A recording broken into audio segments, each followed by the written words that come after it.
Thank you, Sharon. Thank you, Mithrin. It's really good to be back here, and thanks for inviting me back.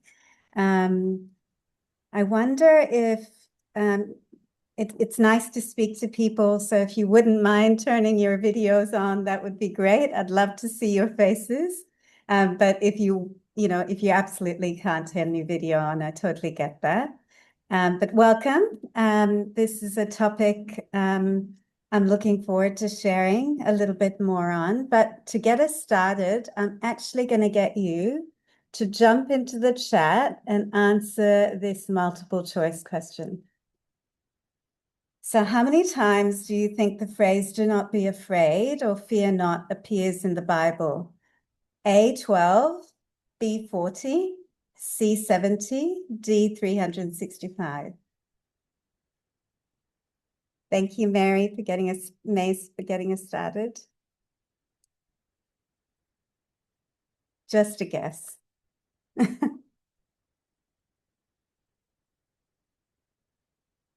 Great, thank you. It's a lovely idea, isn't it? That there would be, God would say, "Fear not" for every day of the year. And maybe that in itself is telling. But if you Google, you'll find a lot of posts saying 365. There are a great many times where it appears in the Bible, somewhere between 70 and 100, but perhaps not 365. But there are lots of iterations of this, aren't there? God saying, "Trust in me, I'm with you, be still," which are all versions of "don't be afraid, fear not." And he does this repeatedly, time after time after time. He speaks into what is a very human part of our experience. Fear is a part of our survival or our threat response, as you might know. And God, who created us, knows our physiology far more deeply than I imagine we do. And he speaks into this. So today, what I'm going to look at with you is I want to look at our survival response, our primal survival response, our internal, smoke alarm, if you like. I'll speak a little bit more about that. Explore God's invitation when this response is activated to us. And I'll also reflect on the importance of developing a holistic way of regulating our whole system, body and mind and spirit.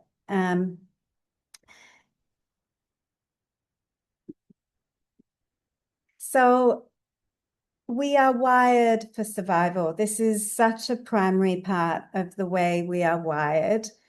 And that this is part of being human. We are wired to notice danger. We are wired to notice threats to our safety. So let's imagine that while this meeting is going on, the smoke alarm in our house goes off. Now, none of us will need to prepare or think about what to do. We will instinctively know what to do. And the threat response in our brains will get activated, and we will respond because we detect that something is unsafe, and we will respond with either fight or flight or freeze. And this will trigger our autonomic nervous system, particularly our sympathetic nervous system. And, it's all systems go from then on. And this happens really quickly, really automatically. And we are primed to act and mobilize when we spot a threat to our safety. So if this is how we're wired, let's look at how this system works a little bit more closely. So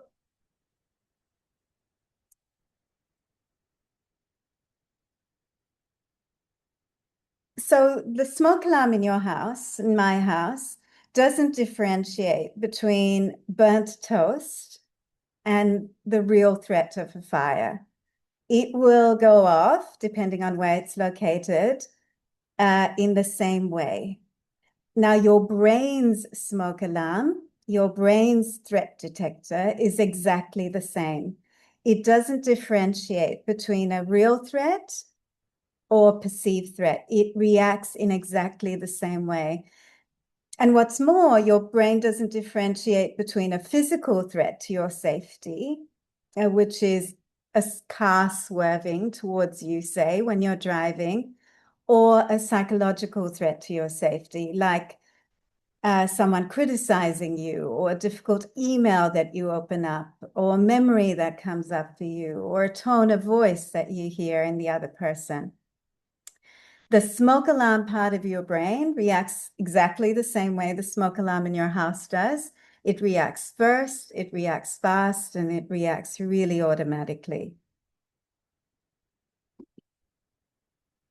Some of you might be aware of this part of your brain called the amygdala. There's a tiny almond-shaped part of your brain. It sits, if this was a hand model of your brain, my fingers being the prefrontal cortex, the thinking part of our brain, that being your brain stem, and that being your limbic system, which is the emotional part of your brain. Just under there is a tiny almond-shaped part of your brain called the amygdala. And that is the smoke alarm part of your brain. Now, when the amygdala spots a threat to your safety, it works exactly like a smoke alarm does. And what happens is that you can't think. If you remember the last time you felt threatened to any degree, you wouldn't have been able to think or form any sort of thought until the alarm went off. And a very quick message gets sent down your brainstem, and your autonomic nervous system turns on. And the part of your autonomic nervous system that turns on is the sympathetic nervous system. Now that is go mode, basically. That's it mobilizes you for action. Your heart rate increases, your breath quickens, your focus narrows, your blood pressure goes up if it lasts long enough. Now, your system is created for balance. The way our system is designed is so that it works in harmony. And at some stage, the smoke alarm goes off, and your parasympathetic nervous system, which is your rest and digest system, switches on. So para, like think parachute, that's your downshift. And when this happens, the smoke alarm has gone off, and you can return to a calm and a relaxed state. And you're able to sleep, you're able to eat, you're able to switch off. You don't stay in that kind of wired state. But sometimes, while our system is designed to work in balance, the trouble is that sometimes our system gets stuck. Now it gets stuck for a few reasons, and I'll go into some of the psychological reasons. There are physical reasons why sometimes people's nervous system can get stuck. But when your nervous system gets stuck, there is what we would call like this chronic state of activation. So a lot of people who come in to see me will say, like, I'm always on. My mind is always on. I can't switch off. If I try to go to sleep at night, it takes me ages, or I go to sleep and then wake up. Their system is on, and it's got stuck in sympathetic mode, if you like. And if this lasts long enough, then it can lead to feelings of exhaustion and burnout. People often find that they're really vigilant for threat because, of course, the sympathetic nervous system is on. They have a difficulty resting, and if it certainly goes on for a period of time, their well-being can be impacted. So they can start to present with physical health complaints, and certainly their mental health can start to get compromised after a while.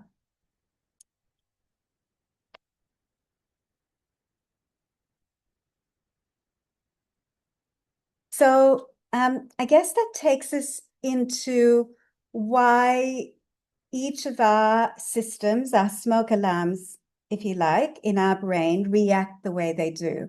Now, for all of us, our brain will react to certain physical threats in a very similar way. So life and death threats, most of us will react to in exactly the same way. But there are also very unique ways each of us will react. And that depends on the stories, all the experiences we've had up till this point can shape our responses, can affect our wiring, if you like. It can mean that some smoke alarms are a little bit more sensitive. Some smoke alarms are wired differently. They're positioned near the kitchen, so they're going to pick up any kind of, smoke and start to go off very quickly. And these are some common reasons that affect the smoke alarm in our brain, affect our threat response. Our childhood experiences can shape our responses, attachment experiences, significant attachments, chronic stress. So a lot of people that I see will not just have one thing, but will have one thing after another thing, after another thing, after negative events, without much of a gap in between. And this means that, they stay in this activated state. Trauma and grief can certainly shape our responses, cultural experiences, repeated responsibilities. A lot of people are juggling a lot of care roles, and this can certainly lead to a more activated state or a dysregulated state, and certainly situational pressures. And I would say also our understanding of God, our theology of God and how he responds to us can also shape our responses. So it's important, I think, that when we think about why we react, that we pull over and we do some work. Especially if you notice that you are reacting to small things in a big way. If you notice a disproportional reaction, if you notice that actually I'm pretty exhausted and I'm pretty burnt out and I can't rest or I can't switch off, then it's a really good idea to do some self-examination and some reflection.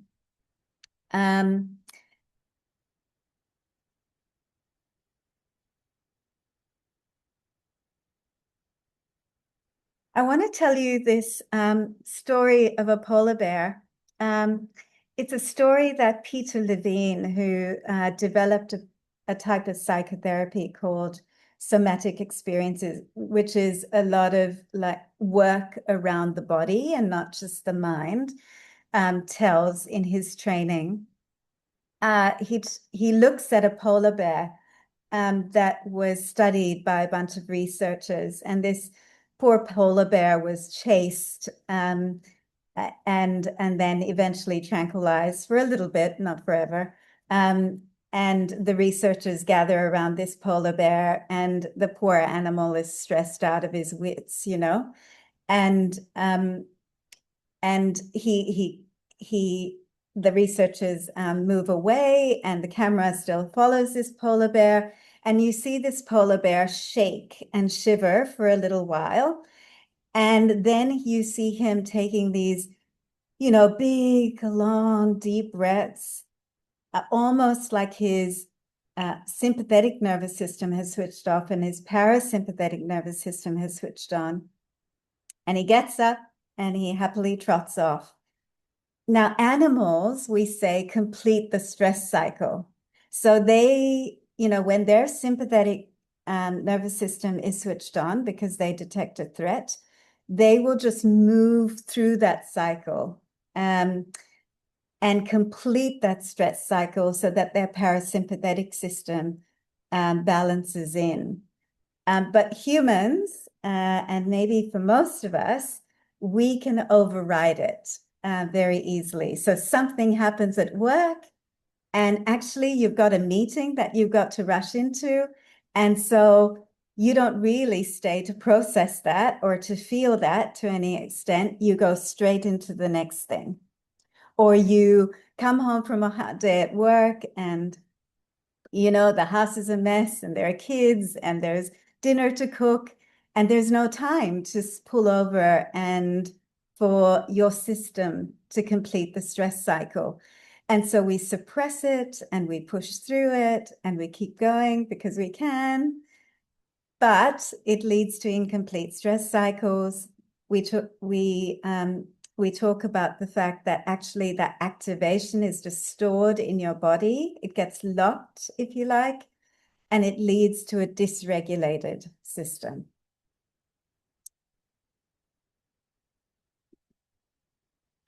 So I guess in light of that, I think God speaks into this very human state that we can get into with our nervous system. And God's invitation to us seems to be that he says to us in a multitude of ways, do not be afraid. And, a lot of the clients that I see are Christian, and they sometimes feel condemned by these words. They hear it as some kind of condemnation or that they're doing something wrong when they're afraid or they're anxious. But God is not condemning us. He's not commanding us to emotionally suppress. David certainly didn't do that. And he was a man after God's own heart, if you remember. And he expressed a lot of things, quite raw emotions. So really, I think we need to hear God's words when we are considering his invitation to not be afraid as a loving invitation, as a gentle reminder, a little bit like a good and a gentle parent would respond to their child who has just woken up at night and is scared of the dark. God responds to us patiently and tenderly, and what he says is, "You are safe in my presence. I am with you. You are not alone." And this is his reminder to us when everything in us, from the top of our head to the soles of our feet, is switched on and activated and is responding as if though, we're in kind of imminent danger. I often think of the story of Peter.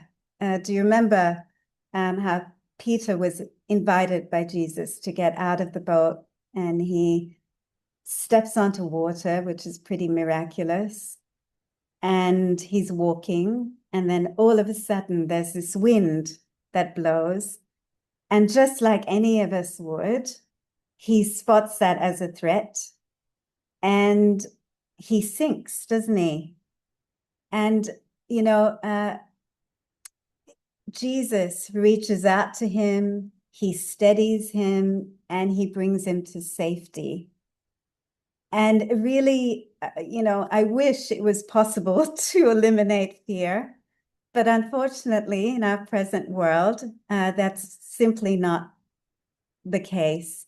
But if we can remember the one who steadies us and calls us and brings us back to safety and reminds us that actually he is with us and we don't have to be afraid, this will help our nervous system to start to regulate.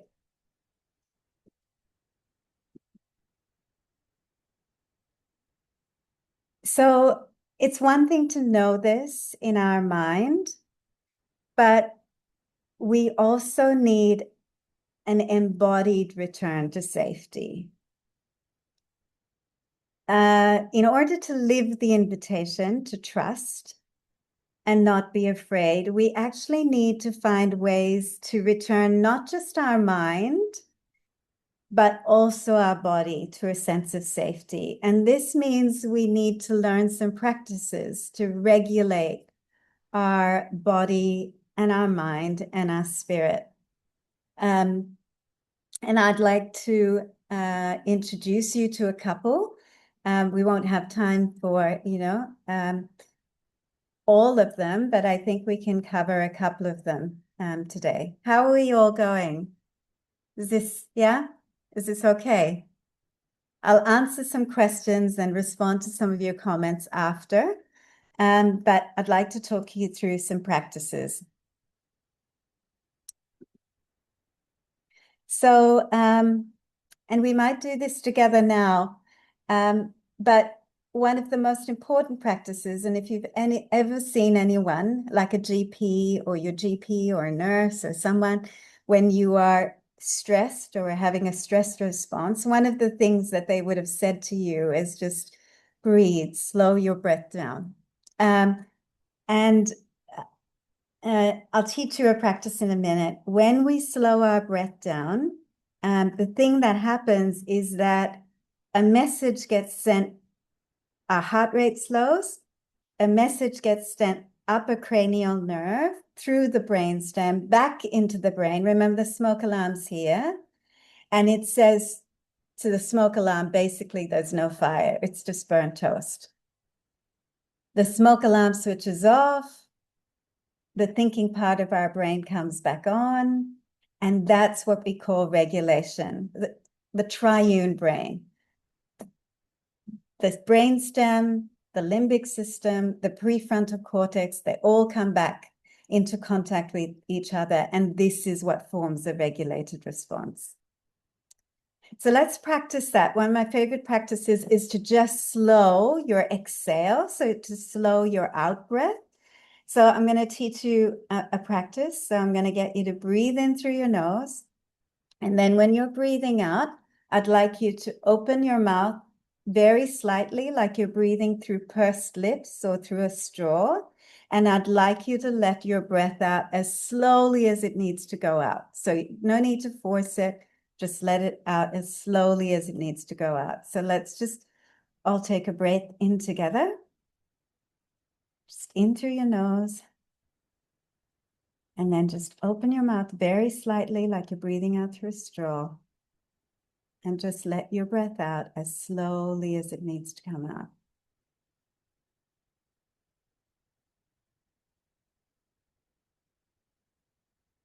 Good, let's do it 2 more times. Breathing in. But just opening your mouth very slightly, like you're breathing out through pursed lips.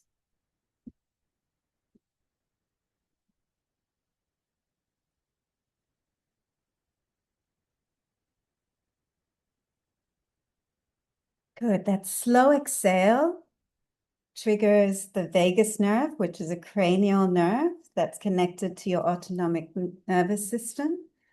And it helps to switch your parasympathetic nervous system back on. And you remember, it was only toast. It's not a real threat. It's not a real fire. And then you can go about engaging your mind, your reasoning mind.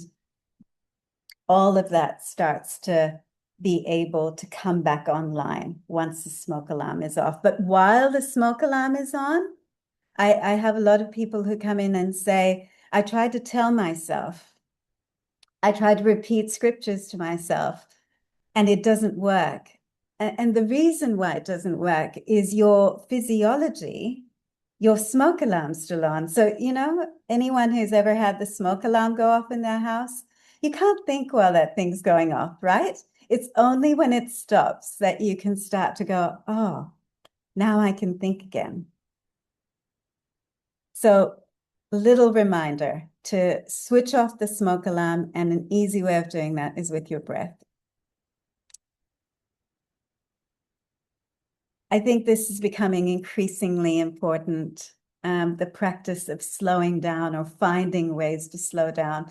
A lot of what is being written is that we live in an overstimulated world. Our smart devices keep us on for way longer than we are supposed to be on. And, for a lot of my clients, they're being asked to do more than I suppose their human system is probably ideally designed to do. And so I think a big part of the practice is being intentional about slowing down, lowering your stimulation, practice pausing. If you have back to back to back things, I would really encourage you. I do it myself. I have back to back appointments, and after finishing one and going into another, doesn't matter how late I'm running, I will stop and breathe and slow myself down before going into that next one. Even a 2-minute, 3-minute, 5-minute break can make all the difference at the end of the day. Just creating these little rhythms can make a huge difference to how regulated your system is.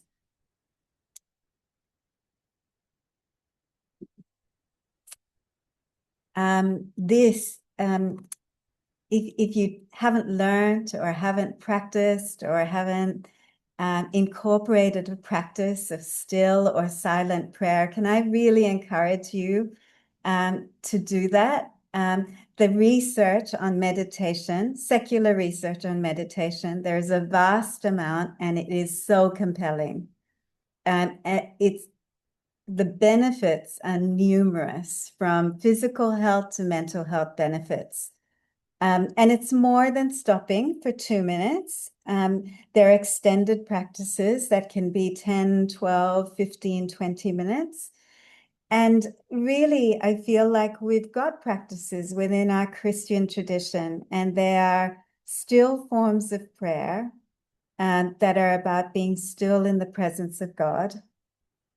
And why wouldn't you? You have the physiological benefit, you have the mental benefit, and then you've got the spiritual benefit, which is deeply formational.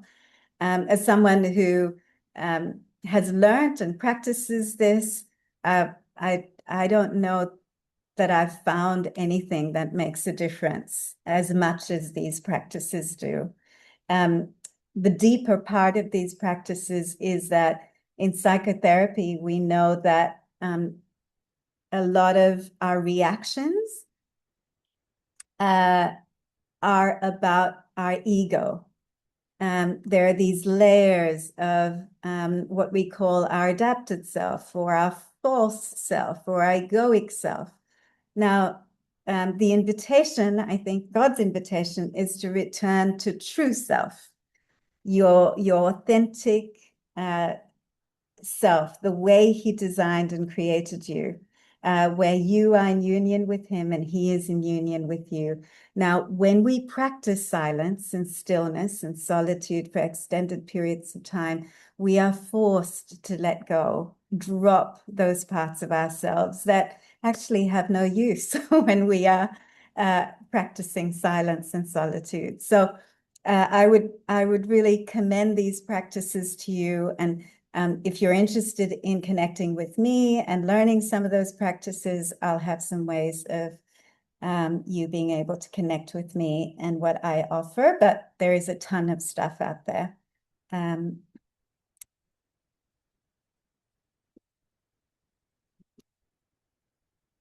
Oh, I do want to show you this. This is from a study, and it's a functional MRI. And this is this is pre and this is post. And these are pre and post activations of the amygdala, the smoke alarm part of your brain. You can see that the amygdala has lessened in terms of its reactivity after, I think it was, 8 weeks of mindfulness meditation and training.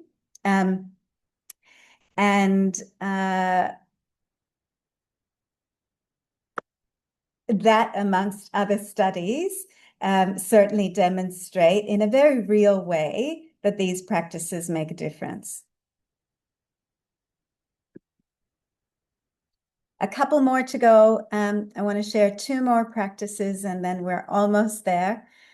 Do understand your triggers and have a practice of being able to do this. If you have noticed, or if you have others who notice that their smoke alarm is getting triggered very easily, then certainly the best way of trying to start to work on that is to, first of all, become aware and conscious of what's happening, develop your ability to be self-aware, have a self-reflection practice, write,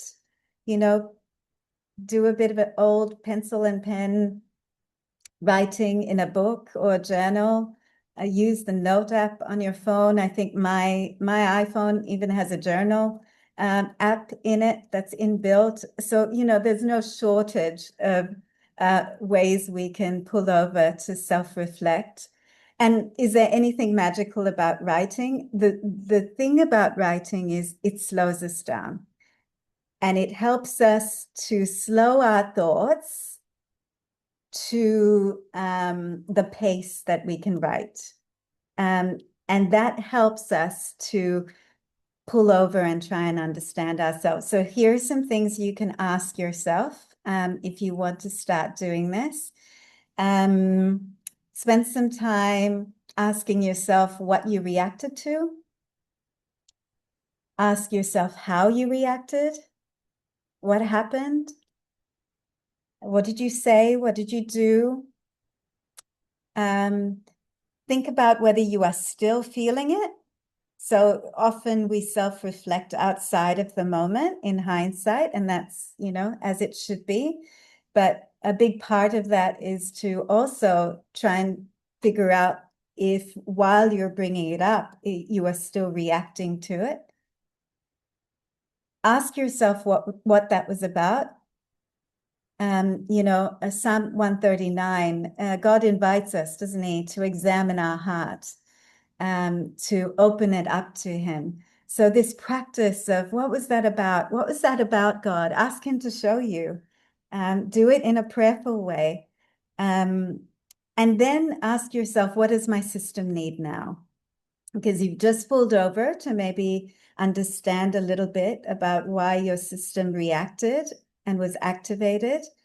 And if you didn't complete the cycle, like the polar bear did, then you need it. A good way to do that is to check in and see, what does my system need now?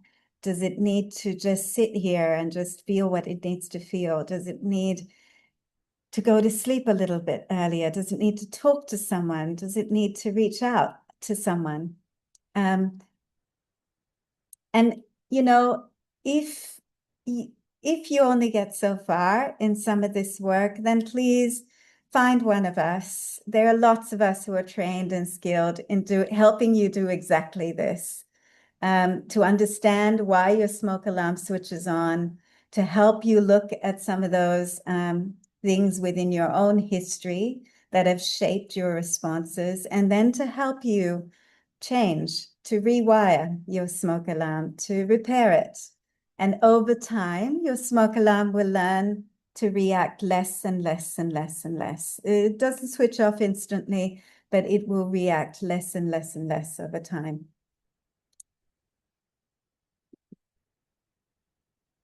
And this practice is just a little reminder to treat yourself the way God treats you, to treat yourself with the same compassion, with the same tenderness, with the same patience, with the same understanding that he responds to you with. Remember, you can get mad at yourself, you can criticize yourself, you can feel guilty about the way you react or how activated your system got, but can I just tell you that that will just keep your system activated. It doesn't actually help you switch into parasympathetic mode. But kindness, compassion, tenderness, the way God responds to you, that's what's going to get you there. So just a little reminder if you needed it.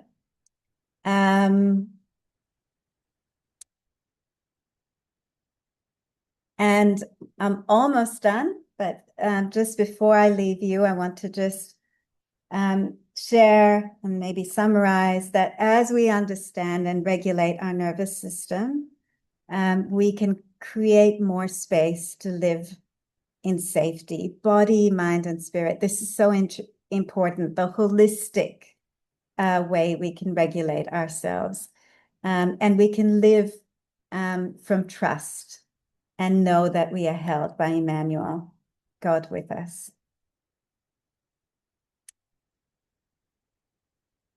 I wanted to finish with some words by Kate Bowler. A lot of us, I think, maybe are celebrating Advent. And this week is on peace, interestingly. And so this is Kate Bowler's reflection and prayer. And so I'm going to read it to you as we finish. And so I would just invite you to reflect on the words yourself and follow along if these words resonate with you. Blessed are we, the fearful, though we long to be people of peace.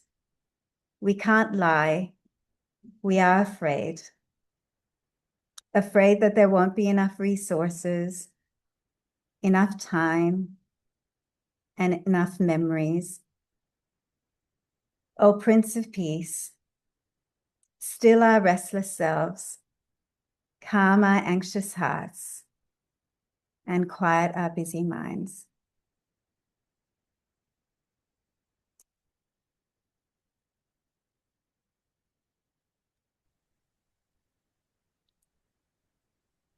Thank you for your attention. If you'd like to connect with me, there are 2 ways to do that. I've got some QR codes that you're welcome to use. I write my newsletter that incorporate practices that are about regulating the nervous system and incorporating Christian practices that help us to do this. So if you would like to get that newsletter in your inbox, all you need to do is have your first name and your email address. And I think on Thursday, if all my ducks line up in a row, then I'll send, I was planning to send some ways to slow down and my 3 favorite practices that I've been adopting recently.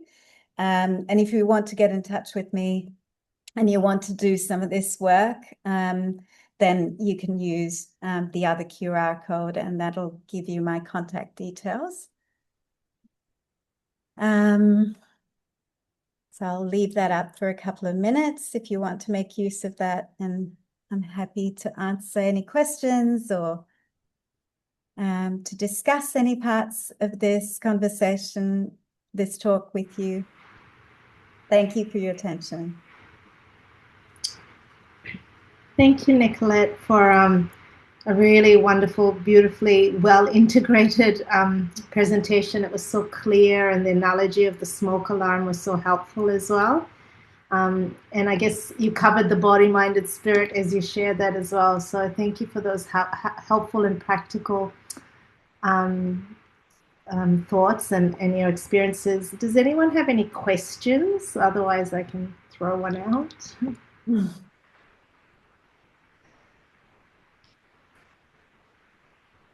I guess just to kick it off, I was curious to know how you find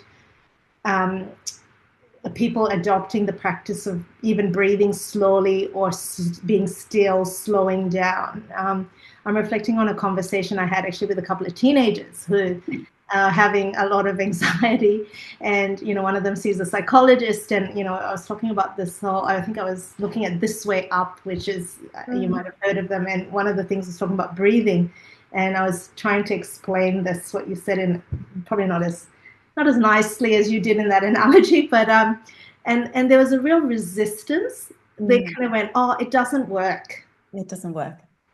So I wonder, have you come across people who find some of these practices of breathing, being still, centering, really difficult to take on board? And what are your thoughts around it, or encouragement to them? Yeah, the answer is yes. And yeah, I do get some people